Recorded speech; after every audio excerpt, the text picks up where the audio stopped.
So if you've never been to a SAGE assembly, you might not know that we typically invite attendees to come give reflections at the end.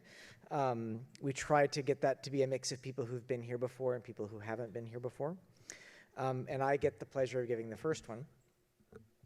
So this has been a different assembly than we've done in the past. It's one day.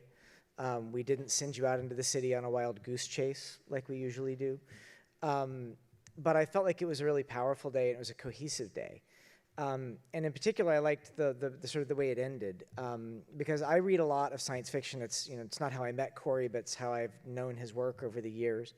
And it's a very powerful way to think about the present, right? One of the tropes of science fiction is it's not about the future. It's about now. And having the Corey's talk and the panel for me is sort of a charge for us to think about the futures that we want to build. It's something that Stephen has brought into SAGE from the very beginning. It's something that I've tried to work on. It's something that Laura has bought into.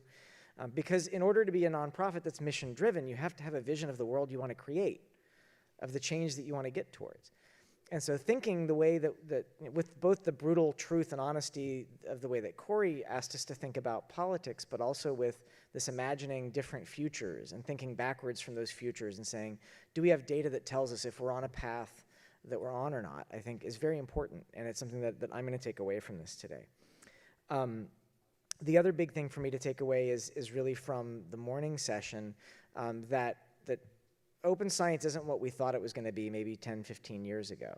It's not the same thing, right? It's not true that the crowd is magically smarter than everybody. It's not true that if you put all the data together that you magically get these answers. But at the same time, it's really important. The things that open science is good for, that we know that it's good for, like validated claims, benchmarks, those are really important because they're infrastructure. They turn the facts into infrastructure that we can build on that are less likely to turn out to be built on sand. And the connection between Corey's opening about the opioid crisis and Laura's opening about the amyloid beta cabal is clear to me. And so this is not, the scary stuff and the vulnerabilities we talked about are no reason to stop, because this is really important. It may not be the magic bullet to biological complexity, but it's really important because it's infrastructure on which we're going to build the inquiries that hopefully will help us be healthier. So those are my takeaways. And then I would just like to say in general, thank you, Laura. I think Laura deserves a hand here.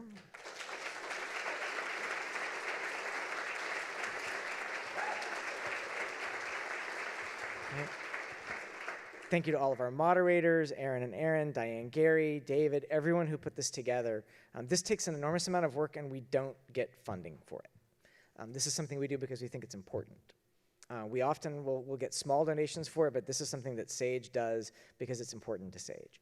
And so to everyone who put in work, thank you so, so much. And so with that, we have 4 reflectors, and then Laura will close us up, and then we'll go have a drink or two. And so our first reflector is Jennifer Couch. Are you around, Jennifer? Okay, come on up. Jennifer is a long-term assembly veteran and for some reason keeps coming back. You guys keep inviting. Yeah, so I was reflecting on this sort of the 10-year or 10th anniversary or whatever it is, which seems like sort of simultaneously a really long time and a really short time. And I was sort of thinking about what was, what's gone from kind of fringe to normal in that period of time, and how we've gone from genomic medicine, which I think was sort of a focus early on, to being a research topic, and now it's normal enough to be advertised on TV with these hospital ads and things. My relatives ask me about it. And how interdisciplinary science has just become the norm and like an accepted thing rather than a fringe thing. And how we're moving now towards citizen science and open innovation practices and partnering with the public, and that's becoming sort of more accepted and more common. And I sort of was thinking too, like as I was sitting here, how we all still want the same things here, and John just said it, open data sharing. And we all want that data to be diverse and representative. And we all want that to go and do good, but it's hard. And so I was thinking, I wrote down 3 quotes here that people said, and I'm going to, of course, forget who said them, but, it's all communal knowledge, right? So trust is hard, but it's doable, right, with time. And what is the data? It's all about this context, and that you can't separate the humans from the data. And I liked that this meeting focused a lot, not just on kind of science or sort of cheerleading the open data cause here, but spending a lot of time talking about vulnerabilities and what could go wrong and what we should do about that and what we should be thoughtful about. And I like that people didn't just sort of fearmonger either, right? There was this focus on what can go wrong, but what we can do about it. And people offered up some real solutions. And so I kind of came out of this, even though, that vulnerability session left me feeling like seriously vulnerable. And Corey's talk kind of scared me. But kind of like I came back out of that feeling pretty hopeful. And I went out there, and there's some awesome posters out there, by the way. And I thought, the real power in this group here, in this assembly, and what keeps me coming back, is all of the interactions that I have and kind of this open sharing and sort of information sharing that we all have going on. And so, I hope to see you all at the reception, and let's chat.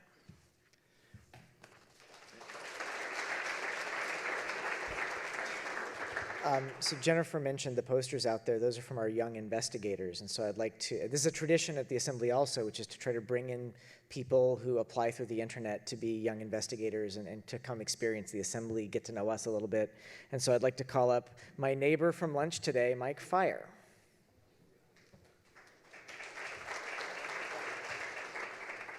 Can I talk without the mic?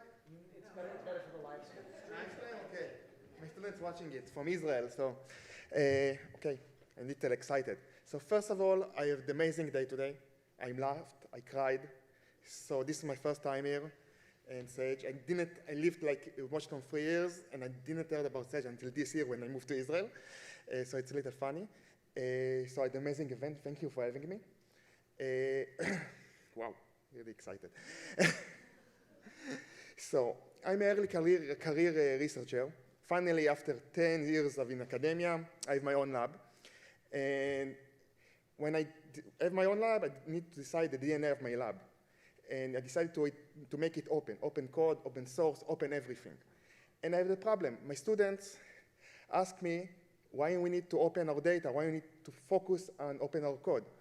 And this is a lot of time. Why focus on releasing our code instead of doing the next paper? So usually I tell them, because I believe in it.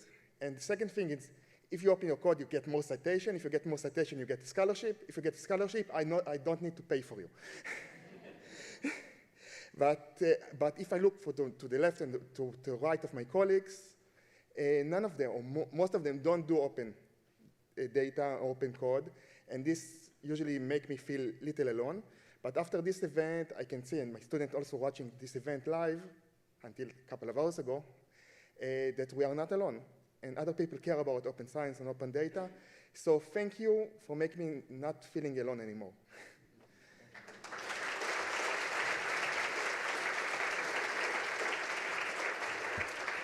Yeah, Mike and I both cried during lunch together. It was a moment. We had a moment. I'd like to bring up Jennifer Goldsack, please.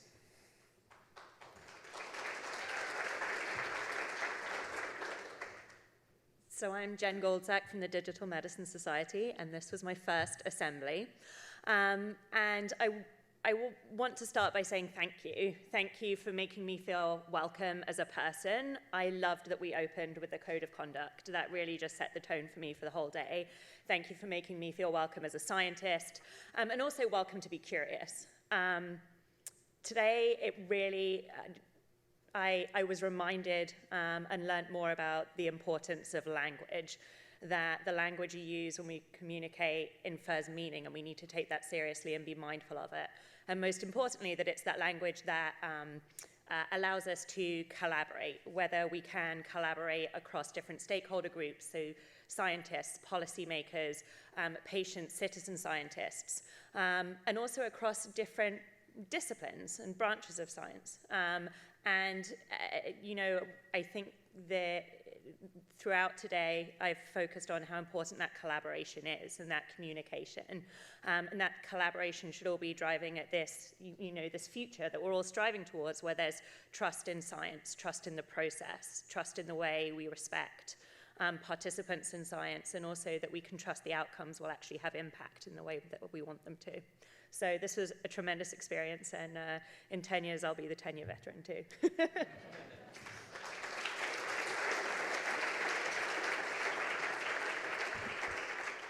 Where's Anne? Is it Anne Novikos? There she are.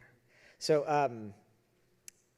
one of the things is we'd also like to have a SAGE staffer come up and talk. And Anne, I'm not sure if you're the absolute most recent, but I think you may well be the newest employee. So this is your baptism by fire. Come on up and tell us what you think. I appreciate the baptism by fire. Yes, so I just joined SAGE about a month ago, and I have to say I've really admired the work and the leadership that SAGE has demonstrated. For me, coming to my first assembly, I came with this previous experience around intersectionality of identity. Having been biracial, having been first generation, having been a woman, those are issues that have always been important to me. And so I appreciate that SAGE has recognized the importance of ensuring that everyone has a voice. I've also appreciated the interdisciplinary approach, so that we all have as much to learn from each other. I think those two are related. I also will say that the knowledge sharing and the respect for individuals and communities has been very powerful for myself. Someone who has not always had a voice at the table, to be able to know that there is intentionality around sharing of knowledge, because I think knowledge is often withheld as a form of power. And so if we are to move the needle forward, I think that we need to also be thinking about who owns the knowledge and who shares the knowledge. So I appreciate that. Thank you.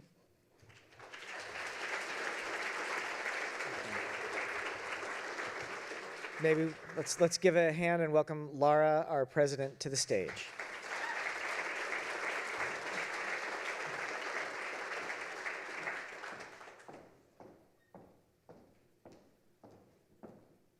So ominous. All right, well, that was amazing. Thank you all.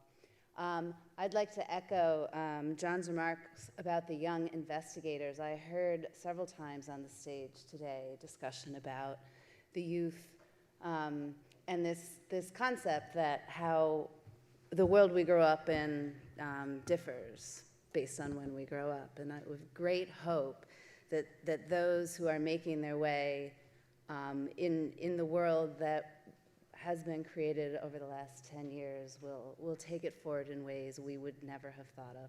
So can I ask all of the young investigators please to stand up, and let's give them a round of applause.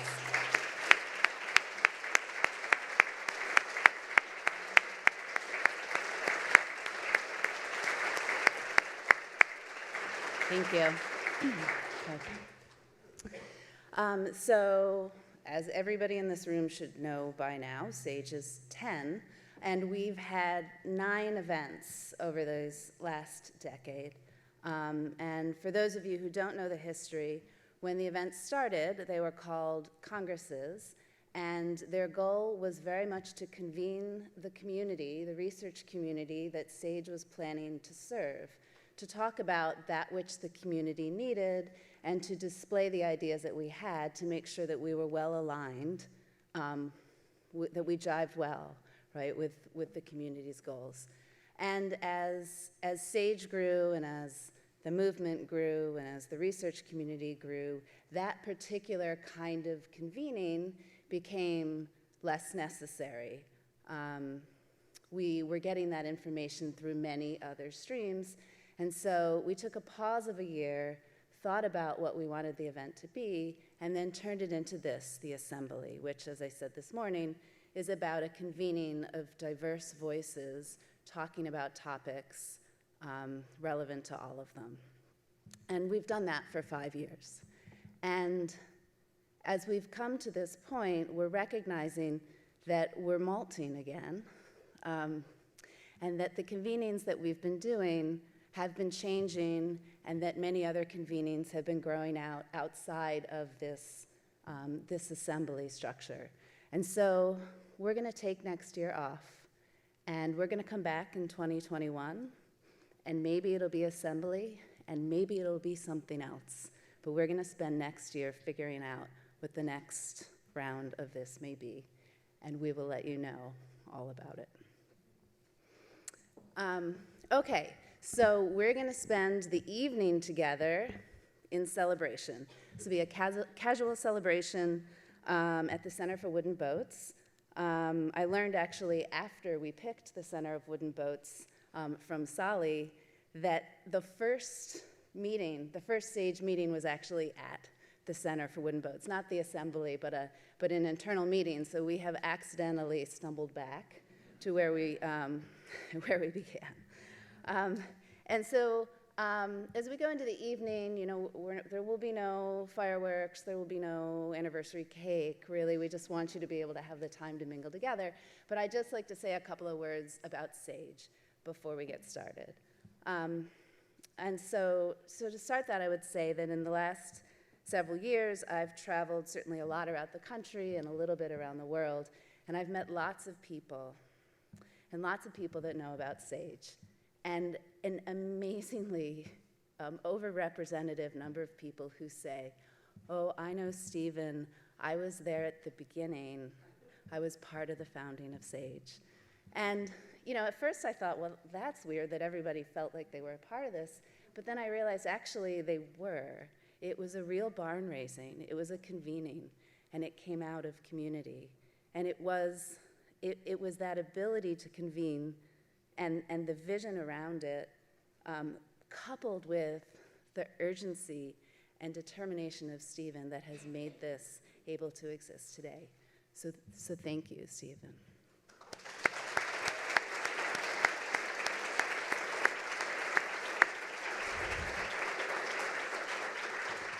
So SAGE is about vision and is also about people. And today is not just the 10th year anniversary of SAGE, the organization, it is also the 10-year anniversary of 3 of our members of SAGE. So Christine, Za, and Sally have all been with SAGE from the very beginning. Could the 3 of you stand up, please?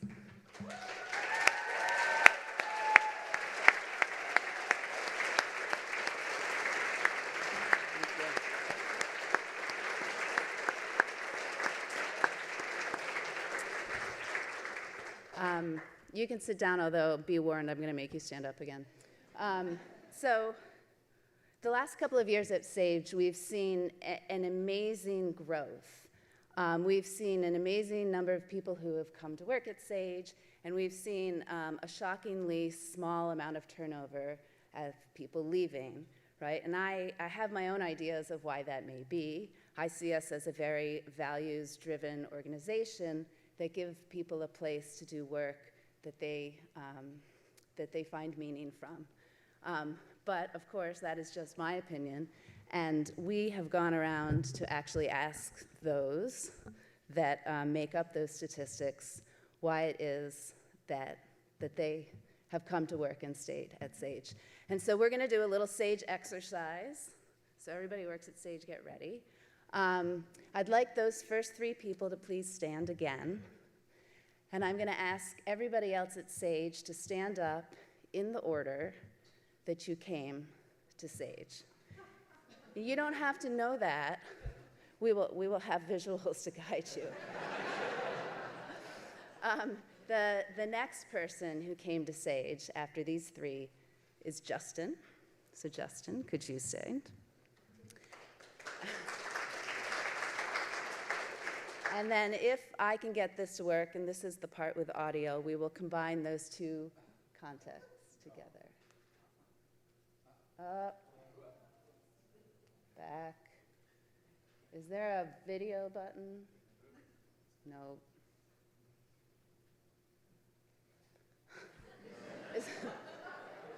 Thank you.